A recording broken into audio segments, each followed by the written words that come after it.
The conflict situation in Cameroon has had its toll on children's rights, as many has been involved as combatants, mine testers, messengers and all, used as human shields or sex slaves. It is to address the situation that the Children for Peace, committed to increase the number of children in peacekeeping, came up with the Silence the Gun project. To contribute to a free African continent where there will be less places of conflict and less children involved and traumatized by the situation of the crisis.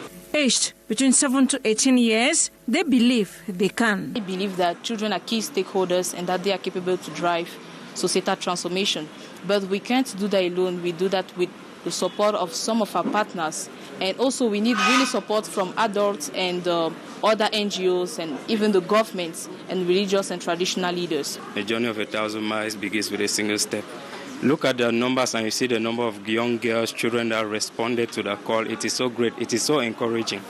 And you know, like for regions like the Northwest, the Southwest, where there is war, as we know, this is something great. I mean, this is something that can have like a much impact. The launch of the second part project, Thursday, falls in that light. Its implementation will run for 5 months, from this February till June. The expected outcome is to have a conflict-free country and continent, curbing on the hundreds of thousands of deaths and internally displaced due especially to the conflicts and crises in the Northwest and Southwest regions and the Far North region. Let's now come back to expectations of young people ahead of the head of state's address to the youth tonight. Our reporter, Sharifa Saleh, has been talking to some young people here in the nation's economic capital. Her report. She can give young people a work in order to reduce the poverty. She can also reduce the price of the food because we have many people in our country. They are very suffering because when you don't have money to go and buy maybe price of oil, you can maybe if you are having oil 5,000 is very the 5,000 is not correct. In order to go and buy something, you can maybe give 10 people in the house. That's why we can say the President of the Republic of Cameroon to try to reduce the price of anything in the market. Also give young people a work in order to reduce the poverty in our country. And voluntary participation on the great challenges of Cameroon. I believe that the President will encourage young people to participate voluntarily to the different challenges of our country because it's faced with different problems. Now let's take you to the nation's capital, Yaoundé, where the situation of human rights violation in Cameroon has been described as precarious, especially with the crisis ongoing in the northwest and southwest regions of Cameroon and intertribal wars in the far north region of the country. In the following report, Hyacinthe Chia documents a report from an NGO which describes the human rights violation situation in Cameroon as disturbing. His report. According to the new human rights non-governmental organization, at least 1,336 persons had their civic, political, economic and cultural rights grossly violated in Cameroon in 2021. Over 423 cases of gender-based violence recorded. The annual report presented in Yaoundé this February 9 reveals that 897 people lost their lives through brutal killings. Last year, 542 in the northwest and southwest regions, and 339 at the extreme north, and 16 in the other 7 regions of the country. The precarious situation in the 2 English-speaking regions still not getting better, subjecting the population to human rights abuses and untold sufferings. There's gross, systematic, widespread human rights violation. Egregious crimes are being committed. There's kidnapping, there's rape, there's ransom, there's unlawful detention, the killing people.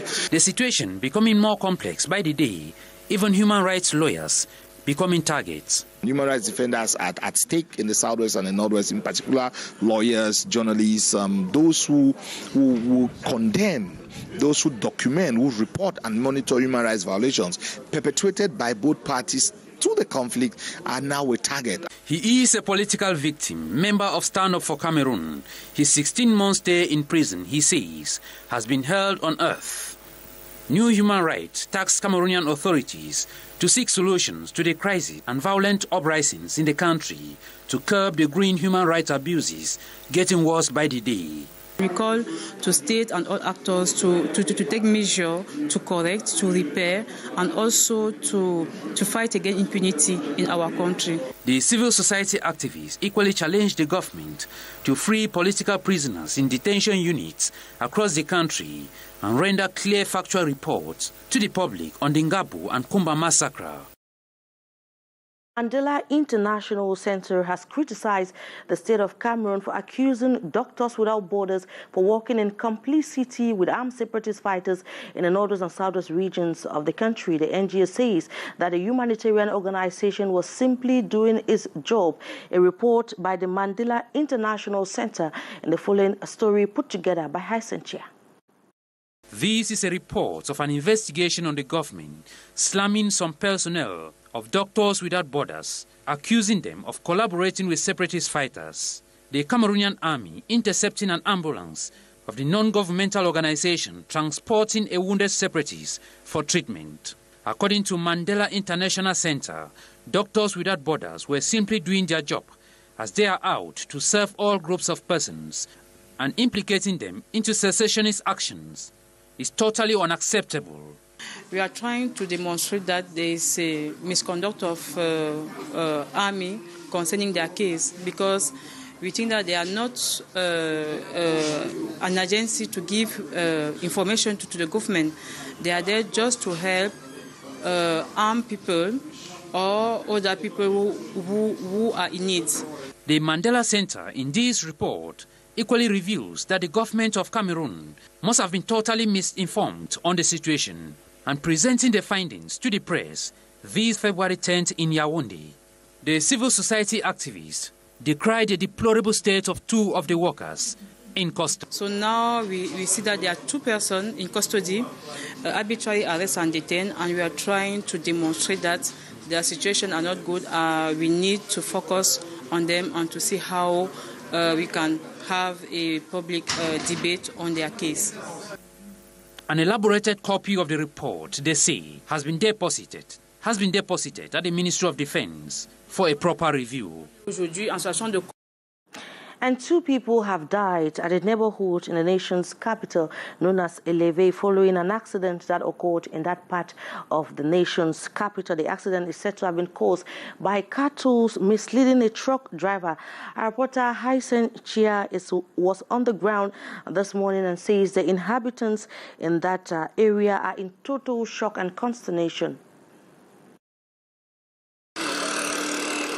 Yes, it has been a sad atmosphere here at Kwanzi East neighborhood, where two are reported to have lost their life in a ghastly road accident that occurred during the early hours of this morning. And the cause of the accident is said to be the haphazard movement of cattle within the town. And a truck that was ascending the hill happens to have lost its brakes, and upon coming back, had to pick two bike riders who died at the spot. And the funniest thing is that 5 cattle are equally lying dead on the road. And since morning, the forces of law and order have been here trying to regulate some order. And we have been talking to some eyewitnesses, and they are very much disappointed with the way cattle throw in town so carelessly. And according to them, it has been so frequent with this kind of incidents here along the stretch of road. Let's take a listen to some of them. It's happening here always. It's not today, it's not yesterday, but we think that that thing is too much. Because that we are tired of animals moving in town and causing accidents. This is not the first time, it's not the second time in this same road. So we are pleading that the government should intervene to interdict those people. 2 lives are lying there dead.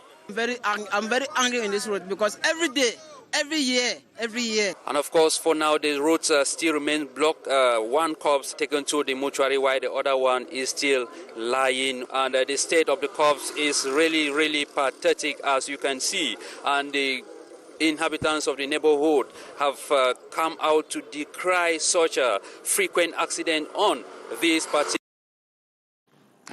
Thank you very much, Hyson Chia, for those updates. Very sad story indeed. And we'll bring you back here in the nation's economic capital, where schools in Douala are doubling efforts to avoid malpractices in schools during celebrations marking the 56th edition of Cameroon's National Day on 11 February. That's tomorrow. Our reporter Saleh Sherifa went to these schools and brought back this report.